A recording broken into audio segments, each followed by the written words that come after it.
A chuva daquela noite não era do tipo que cai sem intenção. Era a chuva que a terra pede durante semanas e que, quando vem, vem a sério. Aquela que entra no chão com força e levanta um cheiro de argila vermelha e erva molhada que não se descreve a quem nunca o respirou na escuridão, mas que se reconhece de imediato quando se conhece. Leonor caminhava na estrada de terra há horas.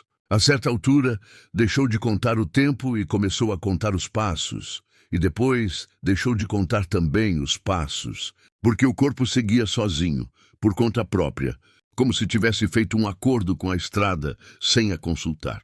A barriga pesava de um jeito específico, não o peso do cansaço, mas o peso de algo que não se pode pousar no chão, que se carrega não por escolha, mas porque é seu e porque mais ninguém o carrega.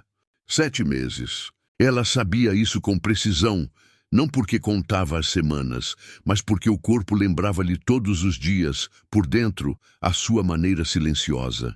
Os documentos estavam metidos contra a pele, debaixo da roupa, a certidão de nascimento, o bilhete de identidade, o registro de casamento que ela queria e não queria ter consigo ao mesmo tempo. Tinham molhado com a camisa, e ela pressionava a mão ao peito de vez em quando, não para verificar que estavam lá, mas porque era o único toque que podia dar a si própria naquela noite. Os sapatos tinham encharcado cedo. Sentia a argila vermelha entrar por baixo da sola a cada passo. Aquela argila que cola e que pesa, e ao fim de algum tempo já não se caminha só com o próprio peso, caminha-se também com o peso da estrada que decidiu vir junto. Ela não pensava para onde ia. Isso é importante perceber desde o início. Não ia para algum sítio, fugia de um. E a diferença entre as duas coisas não está na direção. Está no que se passa por dentro. Quando se vai para algum sítio, olha-se em frente. Quando se foge de algum sítio, olha-se para o chão. Porque o que importa agora é não cair. Ela olhava para o chão. A nódoa negra na maçã do rosto esquerdo, ela não tocava. Não porque não doesse, mas porque aprendera a não tocar no que dói. Porque se não se toca, consegue-se, durante algum tempo, fingir que não está lá. Sabia fazê-lo. Não aprendera ontem. A luz ela viu antes de a ver. Sentiu-a primeiro, com aquela visão lateral que funciona quando a visão principal já desistiu. Uma luz amarela numa janela longe, para lá do campo. Pequena, incerta, do tipo que treme levemente, luz de candeia e não de eletricidade. Luz que parece viva precisamente por isso. Ela parou. Não porque decidiu ir até lá. As pernas pararam sozinhas, como param quando andam há muito tempo e, de repente, encontram uma razão para parar. Ficou parada na escuridão a olhar para aquela luz mais tempo do que era preciso para tomar uma decisão, porque a decisão já estava tomada desde o momento em que a viu, mas o corpo ainda não sabia e ainda estava ali, parado, com a chuva a escorrer pelo rosto e pela barriga e pelos braços. E algures no campo uma ave gritava, "Curto!", como quem se lembra a si próprio de que ainda existe. Foi até a luz. Não de coragem. Foi porque as pernas já sabiam que era o fim da estrada por aquela noite, que para lá daquela luz não havia mais nada para aquele dia. O portão de madeira estava inchado da chuva. Abriu com esforço e com um som que na quietude do campo pareceu alto demais. Atravessou o quintal, a terra aqui era mais densa, menos argila, mais pedra, e subiu os degraus da varanda e bateu à porta. 3 pancadas, baixas. Ela própria não sabia por que assim tão baixas. Talvez porque bater com força implicava ter a certeza de que era bem-vinda, e ela não tinha certeza de coisa nenhuma. Uma pausa. Depois passos, pesados, lentos, passos de quem não corre para a porta, mas também não demora. Simplesmente vem. A porta abriu. Ele era alto. Isso ela viu antes do rosto. Depois viu o rosto. Olhos escuros, barba de dias, não arranjada nem por desleixo nem por opção, simplesmente a barba que cresce quando há outras coisas mais urgentes em que pensar. Ele olhou para ela durante um segundo. Um só. Ela contou-o mais tarde, noutras noites, ao recordar. Olhou para ela, para a barriga, para o rosto molhado, para a mão que ela tinha ao peito por cima dos documentos. e recuou um passo. Abriu caminho e disse uma palavra apenas: entra. Não o que aconteceu. E não quem é você. Não de onde vem. Simplesmente entra. Ela entrou. Ela entrou e parou logo a seguir ao limiar, porque não sabia para onde ir. Porque lá dentro havia calor e luz, e cheiro a madeira e a qualquer coisa cozida, e tudo isso junto atingiu-a como atinge o calor quando se vem de fora com frio. Não é agradável de imediato. Primeiro dói, porque o corpo recorda de repente o quanto estava gelado e não queria lembrar-se enquanto estava lá fora. Ficou parada no limiar e pingava no soalho de madeira, do cabelo, da camisa, da barra da saia, e olhava para o chão sem olhar para ele. Porque olhar para o homem que lhe abrira a porta era mais difícil do que caminhar naquela estrada. Ele passou por ela em direção à lareira, sem pressa, sem se virar, como quem se move na própria casa quando conhece cada tábua e cada canto. Barulho de louça. Um som vivo, doméstico, comum, daqueles que ela não ouvia há muito tempo sem que fossem um sinal, sem que exigissem atenção. Decifra o humor. Prepara-te. Aqui, a louça fazia barulho simplesmente porque ele estava a tirar uma tigela. Pôs pão na mesa e serviu qualquer coisa quente. Ela não viu o que ainda estava no limiar.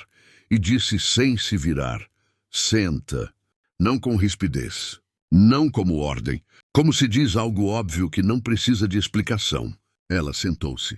A cadeira era de madeira pesada, do tipo que se faz uma vez para durar toda a vida, que não range nem balança e que guarda a memória de muitas pessoas que nela se sentaram antes.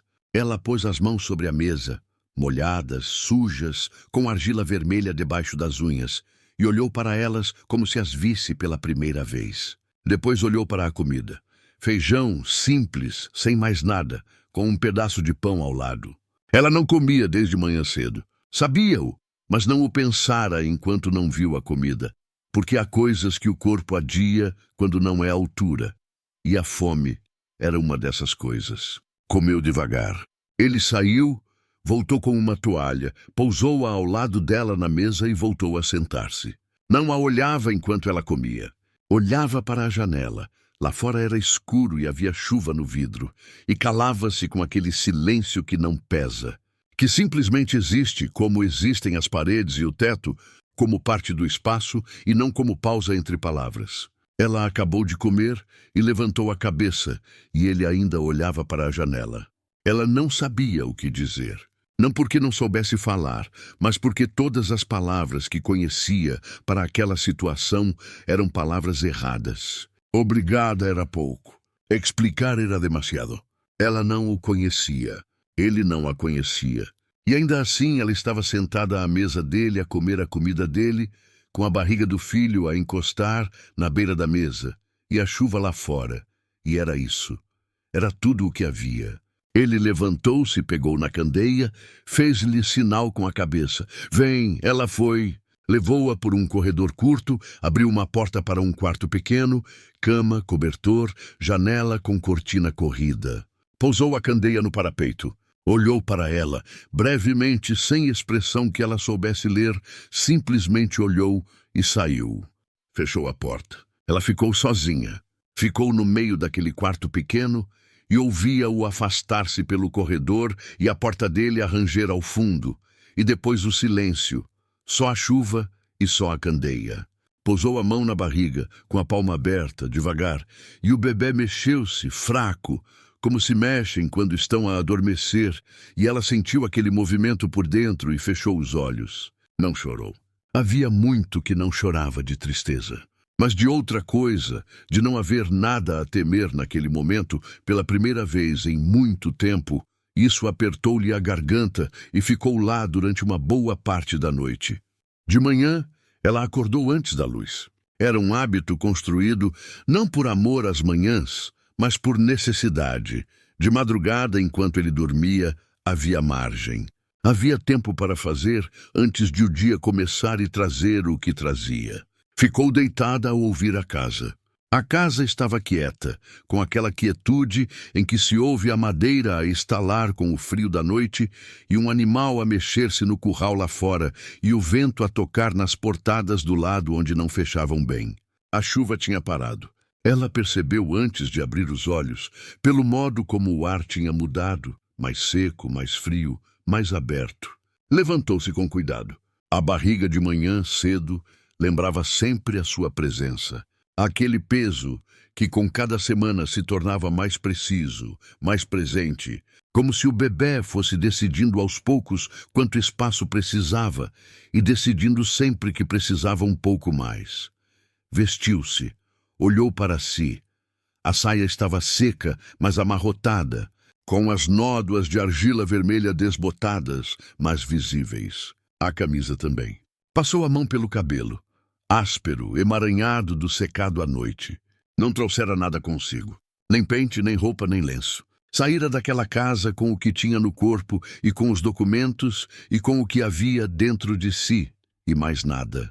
Abriu a porta do quarto devagar e ficou à escuta. Silêncio. Percorreu o corredor. Pisava junto à parede, onde rangia menos, por um hábito que já não notava há muito, que se tornara parte do modo como andava. Na cozinha não havia ninguém. A mesa estava limpa. A lareira fria, não completamente, as brasas ainda vivas, simplesmente sem chama. Ela parou junto à mesa e pensou. Pensou que era a altura de ir. Sair enquanto ele ainda não estava. Não ser mais um peso. Não ter de explicar. Não ter de ver a cara dele quando percebesse que ela não tinha para onde ir. Ir antes de ser pedida a ir. Isso ela sabia fazer. Aprendera cedo. Se sais primeiro, é uma decisão, não uma expulsão. Estava a pegar no saco quando ouviu o barulho lá fora. Ritmado, regular, reconhecível. Um machado. Ele estava a cortar lenha. Foi até a janela e olhou. O quintal ainda estava na penumbra azul que existe antes do amanhecer. Quando a luz já decidiu vir, mas ainda não chegou, e nessa penumbra ela viu a silhueta dele junto ao cepo.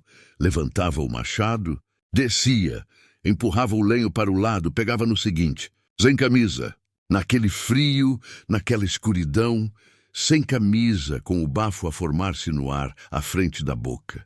Ela ficou a olhar para aquilo, sem conseguir de imediato perceber o que sentia ao ver um homem que se levantara antes do amanhecer para cortar lenha numa manhã fria, depois de uma noite em que recebera em casa uma mulher grávida e desconhecida, sem fazer uma única pergunta.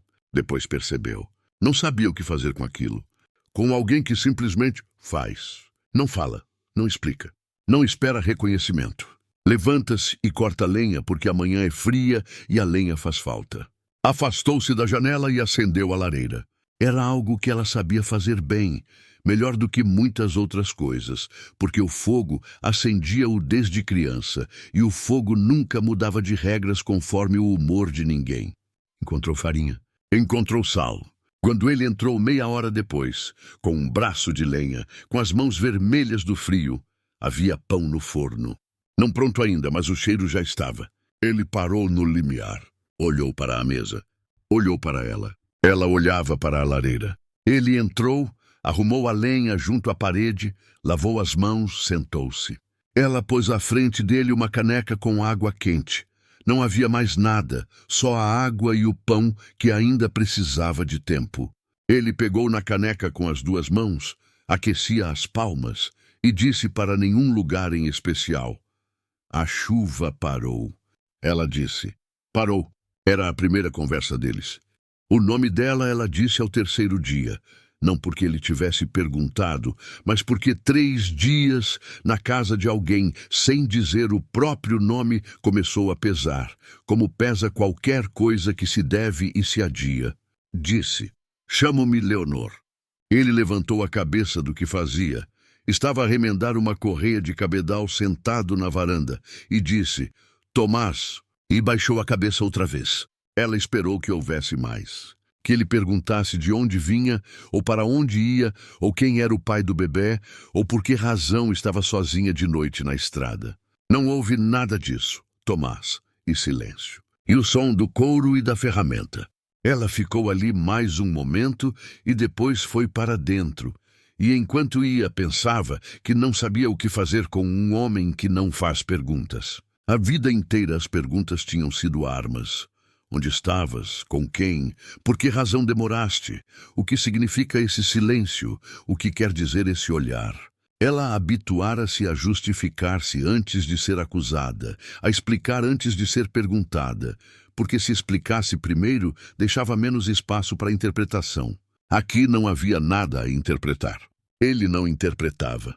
Cortava lenha e remendava correias e tratava dos animais e dizia uma ou duas palavras e voltava ao silêncio. Ela estava na casa dele já há 3 dias e ainda não sabia por que ficara no segundo. Na noite do primeiro dia, pensara ir de manhã.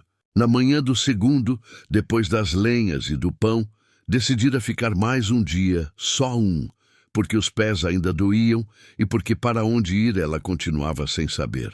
Na tarde do segundo dia, ele trouxe do sótão qualquer coisa embrulhada em estopa. Desembrulhou, pousou na cadeira do quarto dela, saiu. Era um vestido velho, grande, simples, de tecido azul escuro, limpo, claramente de outra pessoa, pequeno demais para ele mesmo que ele usasse tal coisa. Ela pegou nele e ficou com ele nas mãos durante um bom tempo. Depois pousou-o na cadeira e não o vestiu, não porque não quisesse, mas porque vestir o vestido de outra pessoa significava ficar mais tempo, significava aceitar qualquer coisa maior do que comida e cama, e ela ainda não estava pronta para aceitar qualquer coisa maior. Na manhã do terceiro dia vestiu-o. Ele não disse nada, ou não reparou, ou não achou que fosse para comentar. Ela não soube qual das duas coisas era verdade e percebeu que era a primeira vez em muito tempo que não sabia o que uma pessoa pensava de si e que isso não a assustava. Era apenas novo. Como era novo não ouvir os passos dele como um sinal. Como era novo não tentar ler o humor pela forma como a porta abria. Os passos dele eram iguais todos os dias, pesados e regulares. A porta abria sempre da mesma maneira. O rosto dele era o mesmo, não fechado, não vazio, apenas calmo, com aquela calma que vem de dentro e que não depende das circunstâncias. Ela não sabia o que fazer com essa calma. Ao mesmo tempo que a serena assustava-a, porque tudo o que fora calmo na vida dela acabara por ser o silêncio antes de alguma coisa. Ao 5º dia, ela foi para o quintal e começou a trabalhar. Não porque ele tivesse pedido, não pedira nada. Mas 5 dias na casa de outrem, sem trabalhar, eram para ela fisicamente impossíveis, porque ficar parada a receber era um estado que o corpo não aceitava. Porque todas as manhãs ela via quanto havia para fazer, e as mãos procuravam sozinhas algo a pegar. Começou pela horta. Não estava muito abandonada, mas notava-se ervas daninhas entre os canteiros, alguns caules secos para tirar, a terra junto às bordas endurecida e a pedir que a mexessem. Encontrou uma enxada no celeiro e trabalhou talvez 1 hora, talvez 2, com cuidado, sem se dobrar de repente, sem pegar em nada pesado, fazendo o que se pode fazer com 7 meses de barriga quando se sabe como. Ela sabia como.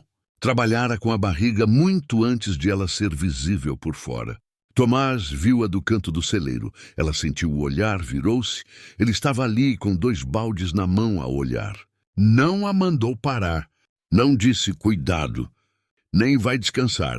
Ficou a olhar 1 segundo e foi ao poço. Ela virou-se e continuou. Isso também era novo. Que ninguém dissesse cuidado. Toda a gravidez lhe disseram cuidado. Às vezes com carinho, às vezes como aviso, às vezes como lembrete de que era frágil e dependente e devia ter isso em conta. Ele não disse cuidado. Viu-a a trabalhar e foi buscar água. O que isso significava era que ele a considerava capaz de decidir sozinha o que podia e o que não podia. Era uma coisa pequena, era grande. À meio da manhã trabalhavam lado a lado. Ele a reparar a vedação do lado da horta, ela a mondá-la. Não falavam. Às vezes ela ouvia-o pregar um prego ou mover uma tábua. Às vezes ele ouvia-a trabalhar a terra com a enxada. Era trabalho em conjunto no silêncio. daquele em que a presença do outro se sente não como pressão, mas como qualquer coisa próxima do tempo, como parte do dia, e não como pausa entre momentos. Ela não se lembrava da última vez que trabalhara ao lado de alguém sem pensar no que esse alguém pensava dela. Aqui pensava na terra, em que as raízes do terceiro canteiro de tomates eram superficiais e precisavam de água em profundidade, em que um arbusto de pimento estava amarelo de um lado e podia ser do sol ou podia ser da terra. Pensamentos simples, concretos, que cabem nas mãos e não crescem. Ao jantar, ele comeu e disse uma palavra que ela guardou, porque era a segunda coisa que ele dissera em 5 dias, que não era sobre o tempo ou sobre a quinta. Disse, bom, só bom. Sobre a comida, sobre o que ela fizera, ela disse, obrigada. E arrumou a louça e mais tarde no quarto, sentada na cama com as mãos na barriga, pensou que, bom, dito por um homem que não gasta palavras pesa tanto como um discurso de outra pessoa, e que não estava habituada a esse peso, e que ia ter de aprender. Ao 10º dia chegou o vizinho. Ela nunca o vira. Um homem idoso, pequeno, seco, com um rosto que passara muito tempo ao sol e que ficara da cor de couro velho. Chegou sem avisar, como se chega no campo quando se sabe que a porta está aberta, bateu na ombreira e entrou na cozinha. Leonor estava sozinha, Tomás estava no campo.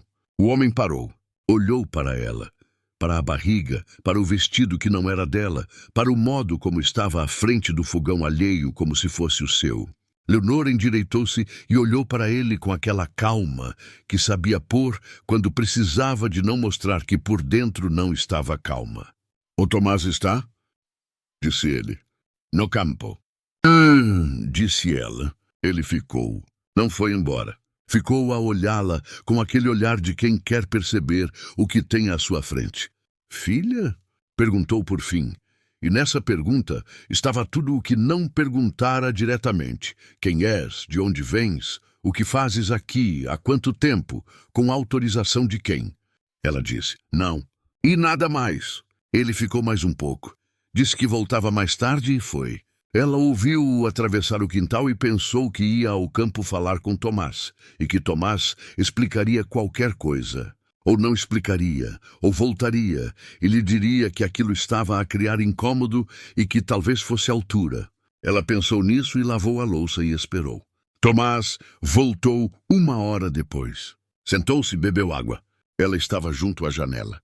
Veio cá o Augusto, disse ela. Sei, disse ele. O que é que ele disse? Perguntou ela. Nada, disse Tomás. Ela olhou para ele. Ele olhava para a mesa.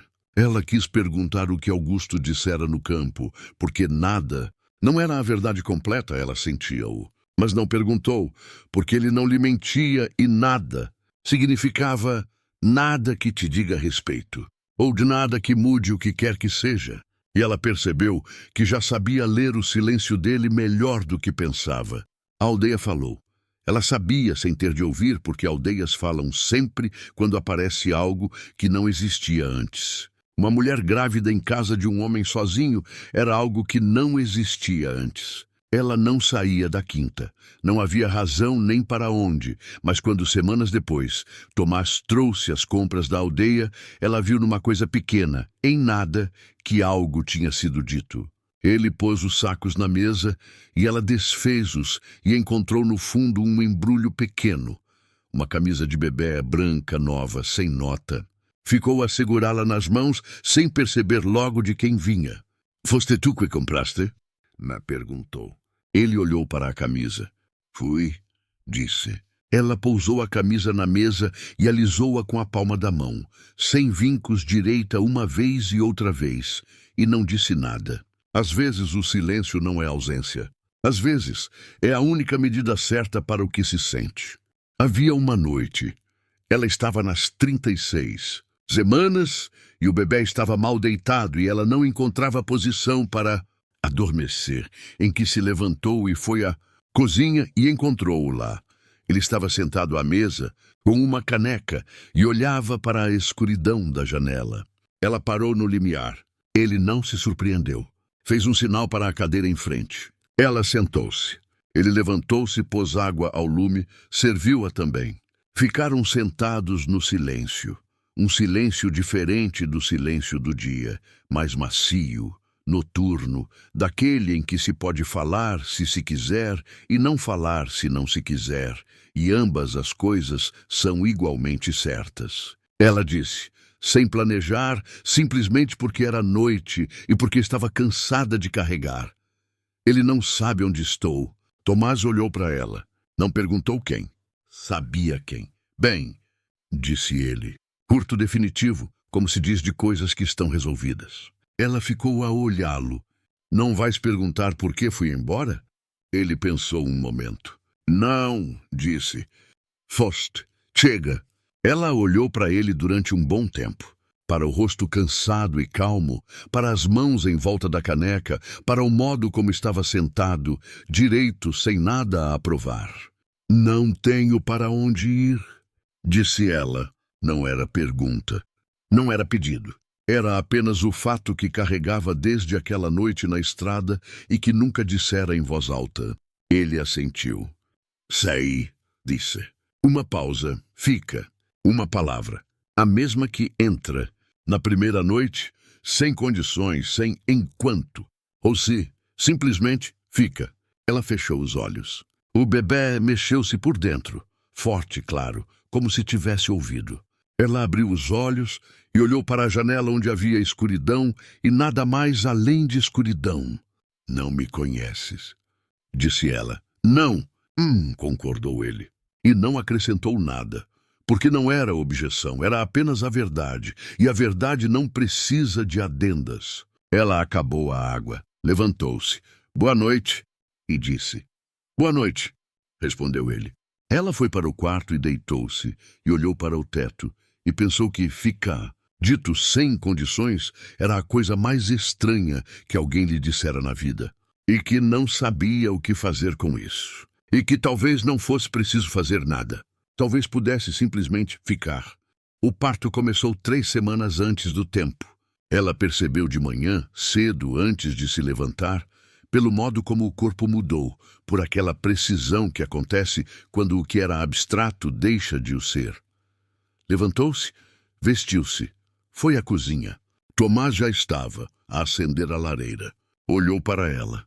Qualquer coisa no rosto dela, ela não sabia o que, não via o próprio rosto, disse-lhe. Não perguntou. Levantou-se, vestiu o casaco e disse, vamos. Onde? Disse ela. Já, dona Conceição, disse ele. Recebeu todas as crianças desta zona nos últimos 30 anos. Atrelou o cavalo. Ela sentou-se ao lado dele na carroça e olhava para a estrada e contava, não o tempo, mas qualquer coisa por dentro. E a estrada era a mesma estrada de terra de quando ela chegara meses antes. Só que agora era de dia, e havia sol, e o campo dos 2 lados estava verde. Dona Conceição era uma mulher de quase 70 anos, com mãos que sabiam o que fazer antes da cabeça acabar de decidir. Abriu a porta, olhou para Leonor um segundo e disse, entra, filha. As mesmas palavras. Outra voz, outra pessoa, mas as mesmas. Leonor pensou nisso e depois deixou de pensar, porque deixou de haver tempo para pensamentos. Tomás ficou no quintal. Ela sabia que estava lá. Nas pausas ouvia-o andar, parar, voltar a andar. Andou muito tempo. Dona Conceição trabalhava em silêncio e dizia só o necessário. Respira. Já agora. Bem. E esse bem era da mesma família que o dele, da mesma espécie de palavras que só se dizem quando são verdade. A menina nasceu a meio da tarde. Pequena, rosada, com cabelo escuro. Chorou logo, e o choro naquela casa quieta era um som que Leonor nunca ouvira assim, embora o conhecesse em teoria, embora soubesse como devia soar. Mas não sabia. Segurou-a e olhou para aquele rosto, tão novo, tão presente, tão completamente seu, e não pensou em nada. Só olhou. Dona Conceição foi ao quintal. Minutos depois entrou Tomás. Parou junto à porta, olhou. Leonor levantou a cabeça. Ele olhava para o bebê com aquele olhar de quem não esperava encontrar o que encontra e que percebe que é diferente do que imaginou. Não pior, não melhor, apenas real. É uma menina, disse ela. Ele assentiu, aproximou-se, ficou a olhar. Não tocou, não por não querer. Ela via que queria, mas porque esperava. Por uma coisa que ela não sabia bem nomear. Talvez permissão. Talvez o momento certo. Talvez fosse simplesmente o modo como ele esperava por tudo. Ela disse, chama-se Beatriz. Ele repetiu o nome baixinho, para si, uma vez. Como se repetem os nomes quando se quer guardar. Ele chamava-se Marco. Ela pensava nele pouco. Não porque tivesse esquecido, mas porque aprendera a não dar àqueles pensamentos mais espaço do que mereciam. Ele merecia pouco. Isso levou tempo a perceber. Durante muito tempo, ela achara que a culpa era sua, que não era boa o suficiente, que havia algo que fazia sempre de modo errado, que era quase, mas nunca completamente o que era preciso ser. Esse hábito também ia saindo devagar, como saem as coisas que ficaram por hábito e não por força, e que precisam apenas de tempo e de um lugar diferente. Havia um dia em que ela cortava cenouras na cozinha e a faca escorregou e ela cortou um dedo, pouco fundo, mas o sangue veio logo, e o que sentiu primeiro não foi a dor, mas o medo, aquele reflexo antigo, vai ver, vai dizer, vai começar. Depois lembrou-se onde estava. O corte era pequeno, o sangue já estava a parar. Ela ficou junto à mesa com o dedo na mão e esperou que o medo fosse embora. E ele foi, lentamente, como vai o nevoeiro quando o sol já subiu, mas ainda está baixo. Tomás entrou, viu, pegou na mão dela sem uma palavra, ligou-a com o que havia no armário, largou-a. Só isso. Ela olhou para o dedo enfaixado e pensou, é assim que devia ser. Não sempre com muita coisa à volta. Às vezes, simplesmente, pegou, ligou, largou. Havia uma noite em que a Beatriz tinha uns 4 meses e acordava de 2 em 2 horas, e Leonor amamentava-a na escuridão e pensava. Apenas pensava sem rumo, com aquele pensamento que só existe de madrugada com um bebê ao colo, e se não tivesse ido embora naquela noite?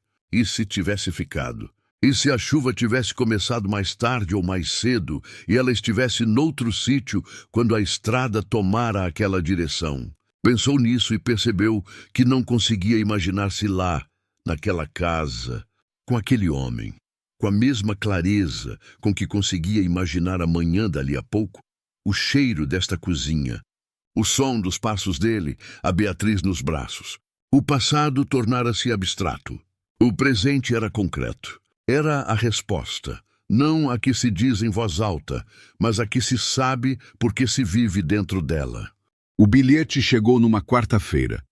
Ela não esperava correspondência. Ninguém sabia o endereço. Ela zelara por isso naquela noite quando foi embora, porque sabia que se deixasse rasto, o rasto seria seguido. Mas o bilhete chegou. Tomás trouxe-o da aldeia com o resto. Pousou-o na mesa. Não disse nada. Foi para o quintal. O envelope era branco, simples, com o nome dela escrito por uma letra que não era a dele. Ela verificou isso primeiro. Letra desconhecida. Pegou no envelope e ficou com ele nas mãos algum tempo. Não a adiar, a preparar-se, como se prepara antes de levantar algo pesado.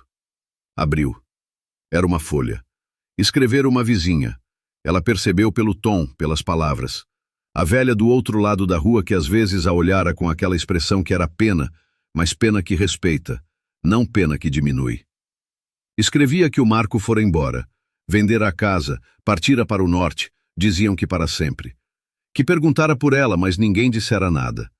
Que ela, a vizinha, encontrara o endereço por acaso, pelo registro no cartório, que procurara muito tempo e escrevia não porque achasse que Leonor tivesse obrigação de saber, mas porque achava que Leonor tinha o direito de decidir ela própria o que fazer com isso.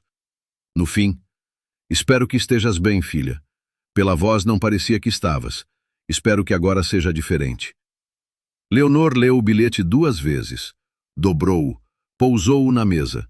Foi para a janela. No quintal, a Beatriz estava sentada no chão a examinar qualquer coisa, uma pedra ou um inseto, ou simplesmente uma mão cheia de terra. Estava nessa idade em que tudo tem o mesmo interesse e nada precisa de explicação. Tomás vinha do curral com os baldes. Parou ao lado da Beatriz. Ela mostrou-lhe qualquer coisa. Ele dobrou-se para ver, disse qualquer coisa. Ela riu. Leonor olhava para isso da janela e sentia qualquer coisa no peito que se mantivera durante muito tempo. Não medo já, mas a memória do medo, o eco dele, a soltar-se. Quietamente, sem anúncio, como se solta o que ficou por hábito e não por força, e ao qual bastava tempo e um lugar. O Marco fora embora. Era uma informação. Não a libertava. Ela estava livre desde aquela noite na estrada, desde o momento em que fechara aquela porta atrás de si.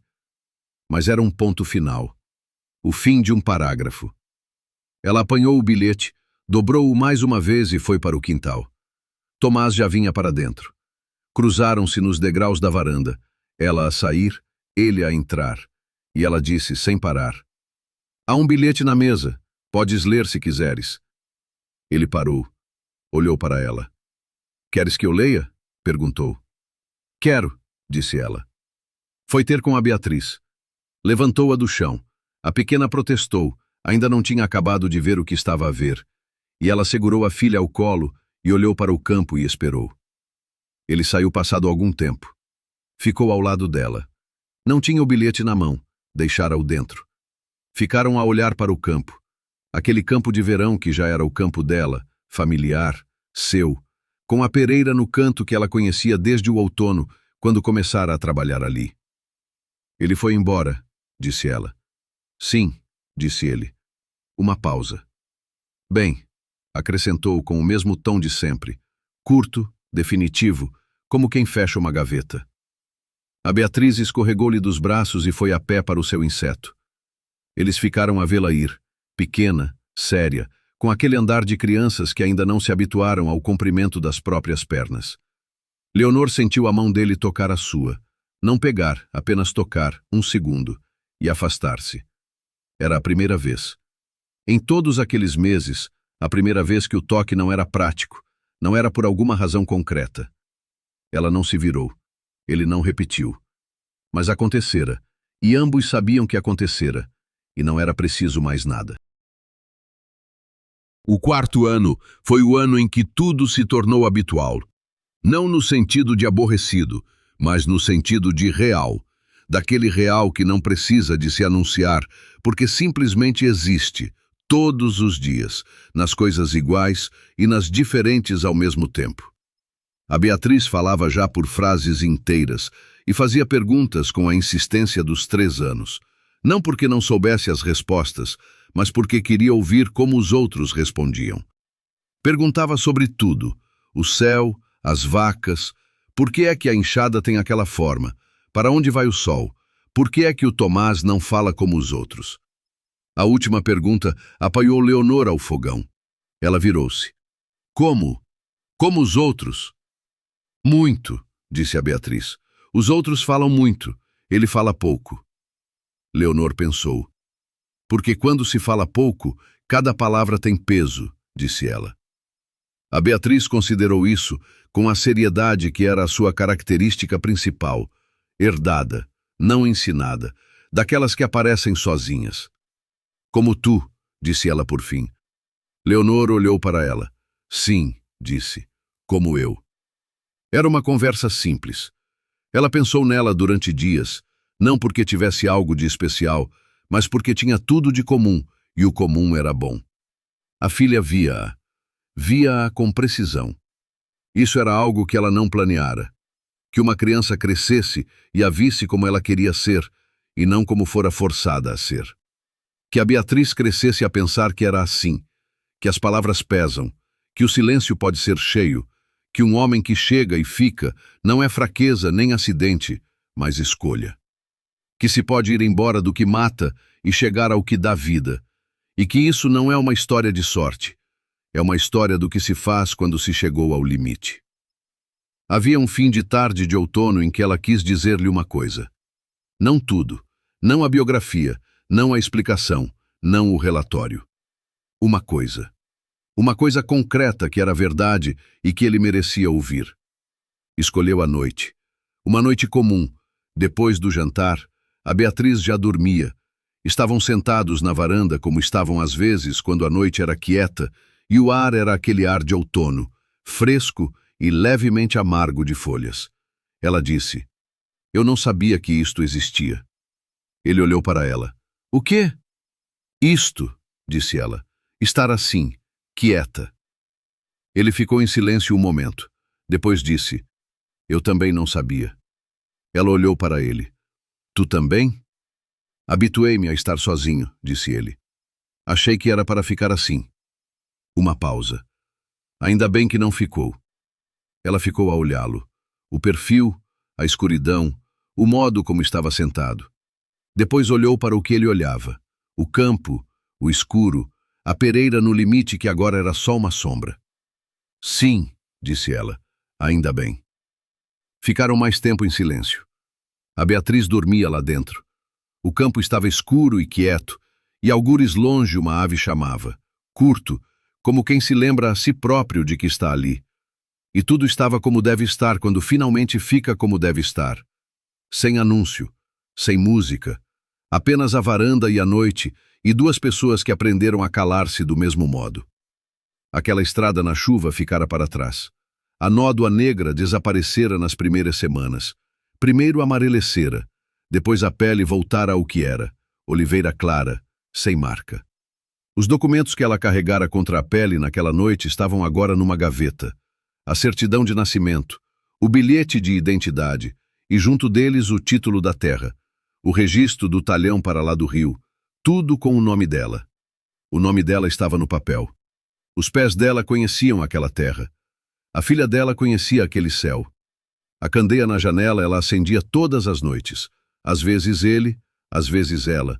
Às vezes a Beatriz chegava até ela de braços no ar e acendiam juntas, com cuidado, com aquela seriedade com que se fazem as coisas importantes.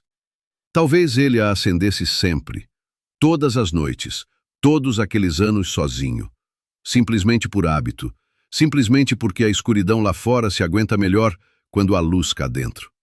Ou talvez naquela noite soubesse qualquer coisa que não se explica, mas que acontece às pessoas que vivem muito tempo sós e que aprendem a sentir quando o ar muda. Ela não perguntara. Ele não explicara. Ela ficara com a versão de que ele sabia. Ela ficara com a versão de que ele sabia. De que acendera a candeia para ela.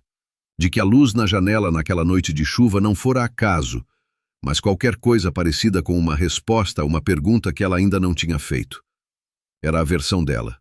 Ela carregava-a. Há coisas que ficam melhores quando se deixam possíveis, abertas, vivas, naquele espaço entre o que é verdade e o que se quer que seja verdade. Ela escolheu a sua versão. E a versão dela era esta, que havia um homem que todas as noites acendia uma luz. E que numa noite de chuva, numa estrada de terra, uma mulher a viu de longe. E que as duas coisas não foram acidente, que foram cada uma à sua maneira a mesma coisa, alguém à procura de calor no mundo que às vezes apaga tudo. E que o calor, quando é real, não precisa de se explicar, apenas de ser recebido. Ela aprendera a receber. Isso fora o mais difícil. Mais difícil do que a estrada, mais difícil do que o parto, mais difícil do que a aldeia e os olhares e os anos de antes. Aprender que quando alguém abre uma porta e diz, entra, sem pedir nada em troca, a coisa certa a fazer é entrar.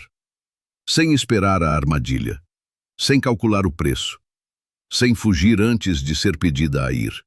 Entrar. E ficar. Ela ficara. A Beatriz dormia. O campo estava escuro. A candeia ardia na janela. E Leonor, sentada na varanda do lado de um homem que falava pouco e fazia muito, olhava para a noite e não precisava de mais nada. Isso, descobrira ela, era o nome certo para o que durante tanto tempo não soubera nomear. Não era felicidade como se descreve nos livros, grande, ruidosa, cheia de gestos. Era isto: a varanda, o silêncio, a candeia, a filha a dormir e a certeza quieta de que amanhã seria mais um dia disto. E que isso chegava. Que isso, afinal, era tudo.